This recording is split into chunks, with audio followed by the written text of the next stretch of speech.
Bonjour mes amis, bonjour mes amis. Ce qui se passe en France, ça me rappelle ce qui se passait sous l'occupation, ou du moins ce que m'en disaient mes parents. Sous l'occupation, je vous rappelle qu'on a été occupé par une puissance ennemie, l'Allemagne nazie, et qu'il y avait au gouvernement un collaborateur qui s'appelait Pétain. Et ma mère me disait qu'il n'y avait rien à manger. Il n'y avait pas de sucre, le chocolat, ça n'existait pas. Il n'y avait rien à manger. Parce que les Allemands, ils prenaient tout. Et bien aujourd'hui, le peuple, il n'a plus rien à manger. Parce que les occupants prennent trop de choses. Ils prennent tout. Ils prennent le maximum. Et cela, ils le font, non pas par l'intermédiaire de Pétain, Pétain n'est plus là, mais par l'intermédiaire de Macron. Et Macron, c'est l'homme qui est chargé, comme Pétain, par l'occupant, de vous vider le portefeuille, afin que l'occupant, les puissances financières multinationales, puissent faire plus de profit. Sous l'occupation, moins les Français avaient mangé et plus il y avait mangé pour les Allemands. Et bien aujourd'hui, on vous prend de l'argent pour le donner à d'autres personnes qui sont étrangères, des puissances étrangères. Et Macron a pour mission, de la part de ces puissances étrangères et de ses représentants, de gérer la France pour vous piller, comme Pétain avait mission de vous piller pour le bien des Allemands. Nous sommes exactement dans la même situation. Macron est un intermédiaire. Il rend des comptes à ses maîtres, pas à vous. Le parallèle est tout à fait exact. On pille la France, on vous pille, et pour le bien d'autres personnes, par l'intermédiaire d'un pouvoir collaborationniste. C'est Macron, son gouvernement, la République en marche, et bien au-delà des pouvoirs qui ont été en place avant lui. Leur but, c'est de vous en prendre le maximum, le maximum. Et le point de l'obstacle, c'est le point de résistance. Au moment où vous dites, ça suffit. C'est exactement pareil. Les Allemands, ils ont arrêté de nous piller quand on les a foutus dehors avec les Alliés. Et bien aujourd'hui, les puissances occultes, financières, qui font des profits farabuleux, qu'ils cachent, qu'ils optimisent, c'est le mot de Macron, c'est-à-dire qu'ils ne payent pas d'impôts ici, qui cachent dans leurs paradis fiscaux outre-mer, et bien ils arrêteront de vous piller le jour où vous les foutrez dehors. Ils arrêteront de vous piller le jour où vous les foutrez dehors. Et le plus tôt vous les foutrez dehors, le mieux ça vaudra pour vous, pas pour eux. Donc, on est arrivé à la limite. Parce que, mais quelle est cette limite? Eux, la limite, ils ne la connaissent pas. C'est vous en prendre le maximum. Vous faire disparaître. Et on voit aujourd'hui qu'il s'agit d'un génocide. La misère fait mourir les gens. La pollution tue les gens. Les mauvais soins tuent les gens. La mauvaise nourriture tue les gens. Ils n'ont pas besoin de vous. Si vous disparaissez, ils gagneront encore plus d'argent. Parce que ce que vous prenez, c'est à moins pour eux. Et vice-versa. J'ai fait le parallèle avec l'occupation, j'ai fait le parallèle entre Macron et Pétain, et maintenant nous avons le parallèle entre les méthodes de gouvernement.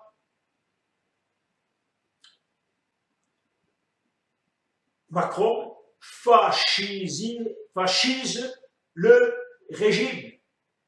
C'est des atteintes aux libertés de la presse, aux libertés de réunion. C'est la négligence du Parlement et de son travail. C'est l'interdiction de manifestations. Et ensuite, c'est la répression. Il ne se répondre que de deux manières à vos demandes, c'est la propagande et la répression. Alors la propagande, vous êtes servi, vous n'avez qu'à ouvrir la télévision. Je ne vais pas vous en faire l'état. Et la répression, vous l'avez actuellement. Pourquoi vous êtes occupé? Parce que vous n'êtes plus chez vous. Vous n'êtes plus chez vous. Vous n'avez non seulement plus le droit de vivre chez vous, on vous fait mourir à petit feu avec cette politique d'austérité, mais également, vous n'avez pas le droit d'être présent dans vos rues, sur vos places, de vous réunir sur vos places. Vous n'êtes plus chez vous et vous n'êtes plus dans votre civilisation. Parce que notre civilisation, on a fait des places dans les villes pour se réunir dans les places. Les places ont été faites, pas pour les automobiles. Les automobiles n'existaient pas. Elles étaient faites là pour se réunir. On se réunissait et on discutait. On discutait et on examinait. On cherchait des solutions à nos problèmes, aux problèmes de notre village, de notre ville, de notre cité. C'est sur la base de la discussion. Aujourd'hui, on vous interdit de vous réunir, de discuter. Il faut que vous restiez chez vous, devant votre télévision, à regarder la propagande. Et vous voyez comment on vous chasse de chez vous. Je vous ai passé quelques vidéos. On est habitué à cela depuis maintenant 4 mois. Et cette répression, elle devient de plus en plus forte parce qu'ils veulent vous éliminer en tant qu'individu, en tant qu'homme, en tant qu'être pensant, intelligent. Vous devez disparaître. Vous devez devenir des esclaves. Alors, je vais vous dire une chose. J'ai dit qu'ils détruisent notre civilisation. Qu'est-ce que c'est que notre civilisation? Vous regardez l'Assemblée nationale, il y a un fronton de temple grec pour rappeler que notre moribonde démocratie, elle a pour origine la Grèce. Eh bien, en Grèce, il y avait l'agora au centre des villes. Les gens se réunissaient, ils se discutaient. Et c'est là que l'intelligence humaine s'est développée. C'est là qu'on a inventé la philosophie, Platon, on a inventé la politique et l'art de diriger le gouvernement. Rappelez-vous, Aristote est 350 ans avant notre ère. Aristote disait qu'il fallait séparer les pouvoirs. Et on a inventé beaucoup de choses. Et c'est notre référence. C'est la Grèce, c'est l'Agora, c'est Rome. Et c'est là, quand les gens se sont réunis, c'est là que les civilisations ont fleuri. Et qu'elles sont devenues plus intelligentes et les hommes aussi plus intelligents et plus instruits. C'est en se rassemblant sur nos places. Et aujourd'hui, alors qu'on sait que le pays est dans une situation critique, surtout nous sommes dans une situation critique, nous voulons résoudre des problèmes. Nous réunissons sur nos places, sur nos ronds-points, qui sont aussi nos places.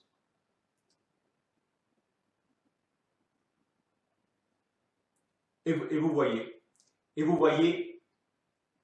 vous devez disparaître. L'occupant nazi n'avait aucun intérêt à ce que la population française se développe, il fallait la soumettre et la faire disparaître, la fractionner. Eh bien, c'est ce que fait Macron aujourd'hui. Macron, il mène la politique de Pétain et au profit de l'occupant. Et aujourd'hui, il utilise la police, la gendarmerie qui se comporte comme sous Pétain. Et on devrait apprendre dans les écoles de gendarmerie et de police les pages honteuses de l'histoire de ces corps. Moi, mon beau-père était gendarme, un brave type. Eh bien, il a arrêté. Il me dit, quand il voyait mes enfants, ses petits-enfants, il avait du chagrin, mais il disait, je me rappelle, les enfants juifs que j'ai arrêtés. Il n'y a pas que lui. La gendarmerie française, dans son ensemble, a arrêté la population juive, enfants compris. Et cela, les Boches n'auraient pas pu le faire sans la collaboration de Pétain et sans l'intervention de la gendarmerie française. Et aujourd'hui, la police s'est comportée de la même manière, d'une manière honteuse dans sa masse. C'est elle qui allait arrêter les Juifs, quels qu'ils soient. Et la police parisienne, elle s'est révoltée, quand Leclerc il était à 160 km de Paris. Alors il était temps de se révolter. Le passé de ces corps est honteux. Je ne parlerai pas des guerres coloniales et de toutes les horreurs qu'ils ont faites, les spécialistes de la Gégène, qui ensuite, ici, ont coulé de belles retraites à nos frais, alors qu'ils auraient dû être jugés comme criminels de guerre pour ce qu'ils ont fait sous l'occupation et pour ce qu'ils ont fait lors des guerres coloniales. On a su aller rechercher à l'Amérique du Sud Barbier. Et ceux-là, ils étaient ici, chez nous. Ils ont fait pire, ou au moins égal, ils ont fait pire. Ils étaient ici, il n'y avait pas besoin d'aller à l'Amérique du Sud de les chercher. Et c'était plus récent. Des types comme Massu, et ils n'ont pas été poursuivis. Et c'est pour ça qu'ils recommencent, parce qu'ils ont l'espoir de ne jamais être poursuivis. Ils peuvent faire n'importe quelle ignominie. Vous venez de le voir à la télévision, et ils ont l'assurance qu'ils sont intouchables. Mais je les préviens quand même. Les temps changent. Macron n'est pas éternel. Et je ne saurais les recommander qu'à la prudence.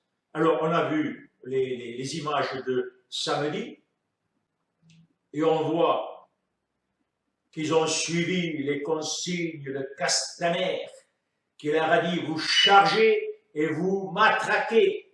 Et vous les avez vus dans ces vidéos. Ils chargent et ils matraquent, ils gazent des gens qui sont absolument inoffensifs et qui ne font que faire leur droit le plus élémentaire. Même, je dirais, c'est une chose de la vie, ce n'est même pas un droit, c'est un acte normal de la vie, c'est sortir dans la rue et rencontrer d'autres personnes. Macron est un fasciste. Son gouvernement est fasciste. La République en marche est un parti fasciste parce qu'il vote toutes ces lois liberticides. On n'a jamais vu de régime fasciste qui d'un coup s'améliore. C'est exactement le contraire. Parce qu'on voit des régimes qui font des promesses et qui se fascisent. Et là, vous avez Macron et la République en marche. Moi, j'ai voté au deuxième tour Macron pour arrêter Le Pen. Parce que je voulais conserver des libertés. Alors je me suis fait entuber comme il faut, parce que je vois que c'est Macron qui aujourd'hui agresse les libertés de manière inégalée. Et je vais vous citer ce cas. Pour la loi d'interdiction de manifester, la République en marche a voté oui. Et Le Pen a voté non. Le groupe de Le Pen a voté non. Et je me dis, mais tu aurais mieux fait de voter Le Pen pour faire arrêter. Mais, je ne dis pas. Voilà. Il faut arrêter cela immédiatement. Ça ne s'arrêtera pas tout seul, je peux vous le dire. Parce qu'il y a des intérêts considérables en jeu. Considérables. C'est le pillage. C'est le pillage de la France. C'est notre pillage.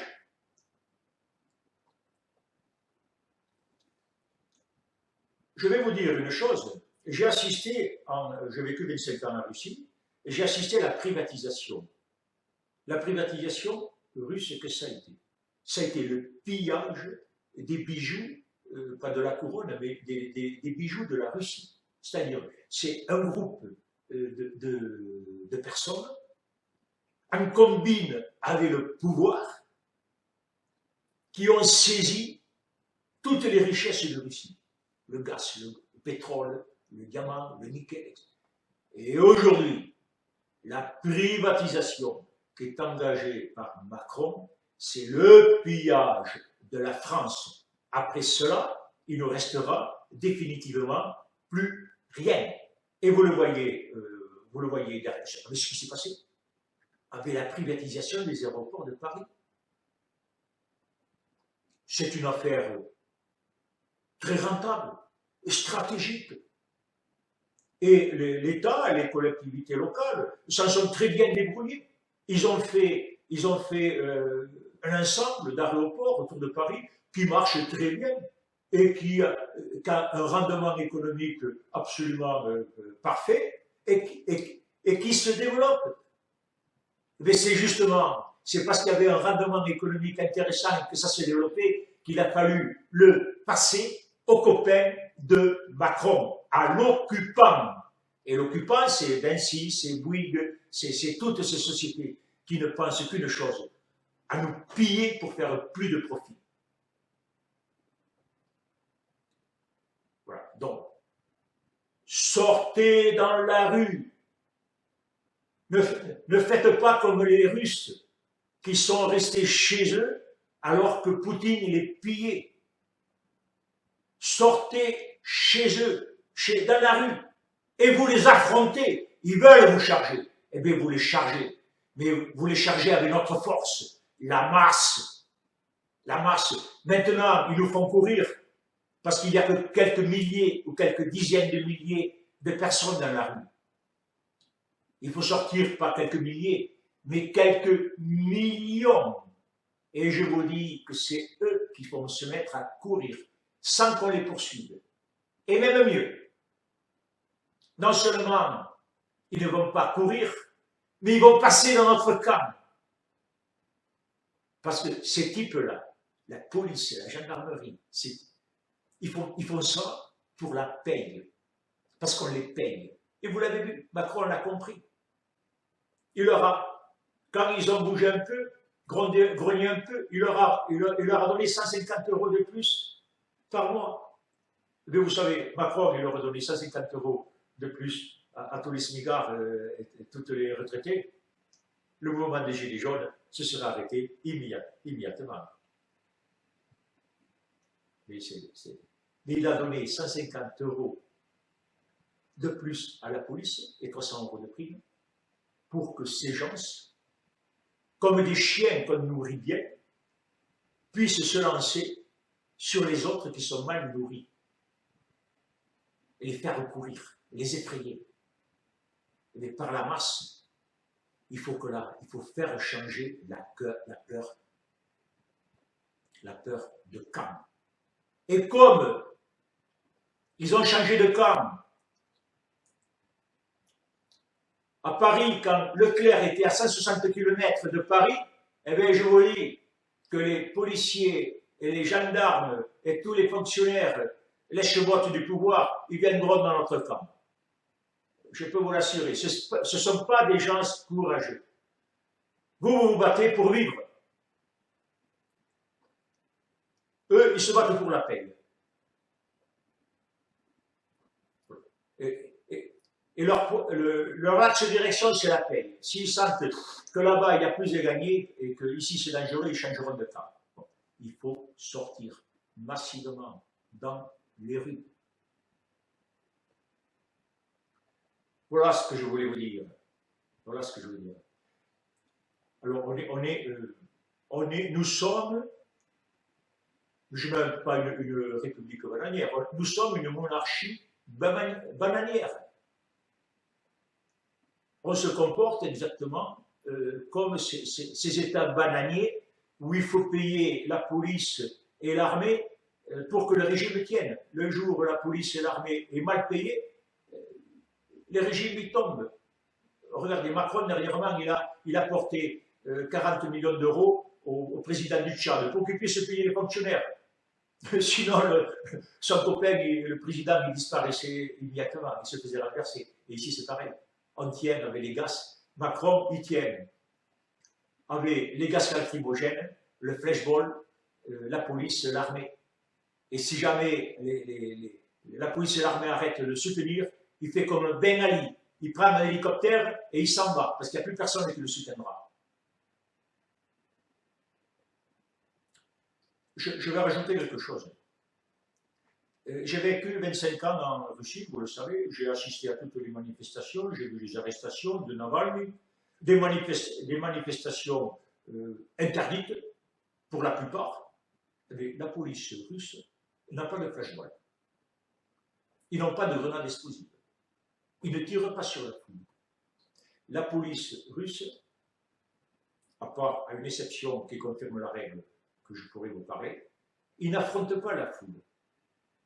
Ils ne créent pas la violence entre deux camps. D'un côté, la police et de l'autre côté, le peuple, une partie du peuple, des opposants. Ils ne créent pas la violence entre deux camps. Ils ne chargent pas comme vous avez vu aujourd'hui. S'ils veulent arrêter quelqu'un, ils arrêtent une personne. Et ils les arrêtent un par un. Regardez la vidéo, ils ont une technique, ils se mettent en colonne deux par deux, ils pénètrent jusqu'à la personne qui veut l'arrêter, qui est dans la manifestation, il y a l'indicateur qui leur a dit qu'il faut arrêter celui-là, et ils le sortent. Ils ne lui crèvent pas l'aile, ils ne lui arrachent pas une main, ils ne lui foutent pas des coups de matraque, ils ne le gazent pas. Alors, un coup de matraque, il peut aller choper si l'autre se met à se battre. Mais s'il se laisse emporter, il n'y a pas de problème. Et aujourd'hui, en France, Macron a déclenché une guerre civile. D'abord avec sa phraséologie. Alors, il a continué ce qu'avait dit Sarkozy à l'époque, dans les quartiers. La racaille, on va nettoyer ça à la Karcher. Et Sarkozy a mis le LBD entre les mains de la police. Et c'est à ce moment-là que la police a commencé à crever des yeux aux manifestants. En tout, c'est 57 personnes à qui il manque un œil. Et aujourd'hui, la police agit contre le peuple, je dirais le peuple, c'est tout le peuple, mais les gilets jaunes qui sont divers dans leur masse, qui ne sont pas dans des ghettos, qui sont répartis dans toute la France, qui sont des gens comme vous et moi, de tout âge, etc. Comme elle a agi dans les quartiers, dans les ghettos. C'est là qu'elle a pris ses habitudes de sauvage. Alors, nous, ça ne nous intéressait pas parce que c'est la racaille, c'est dans les quartiers, je suis tranquille. Aujourd'hui, la racaille, c'est nous. Et c'est nous qui recevons les flashballs dans la gueule. La fascisation de la police française, la fascisation, j'entends, son utilisation massive contre la population, elle a commencé sous Sarkozy. On a laissé faire. Et maintenant, c'est nous qui nous prenons ça en pleine figure. Et elle a été initiée par Macron, par Sarkozy, j'en ai parlé, la racaille, et par Macron. C'est la violence du langage. on a vu un truc extraordinaire. Pour le premier de l'an, il nous a souhaité les vœux, et en nous souhaitant les vœux, il a trouvé le moyen de nous insulter, de nous dire qu'on était des foules haineuses, et etc. C'est un manque d'éducation, primaire. Moi, jeune, le premier de l'an, j'aurais insulté quelqu'un en lui souhaitant les vœux, mon père, il me donnait une gifle. Et ce type-là, à la télé, président, en public, il souhaite les vœux et il insulte les gens.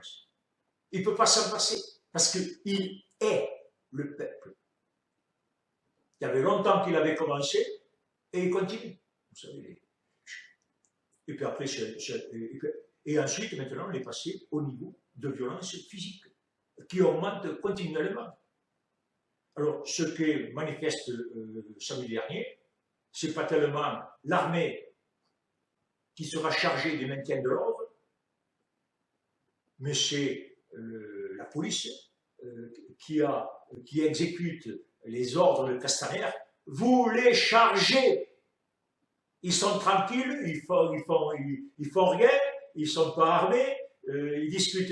Eh bien, vous les chargez. Vous prenez l'initiative et vous les chargez et vous les faites disparaître. C'est incroyable. C'est incroyable. C'est incroyable. Il faut arrêter ça.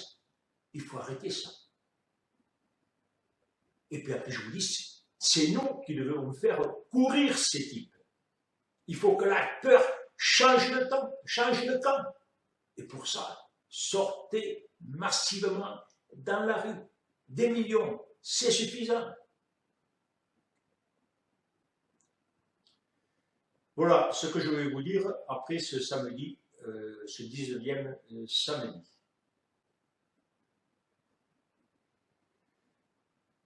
Je vous souhaite une bonne journée. Bientôt. D'accord avec vos diagnostics.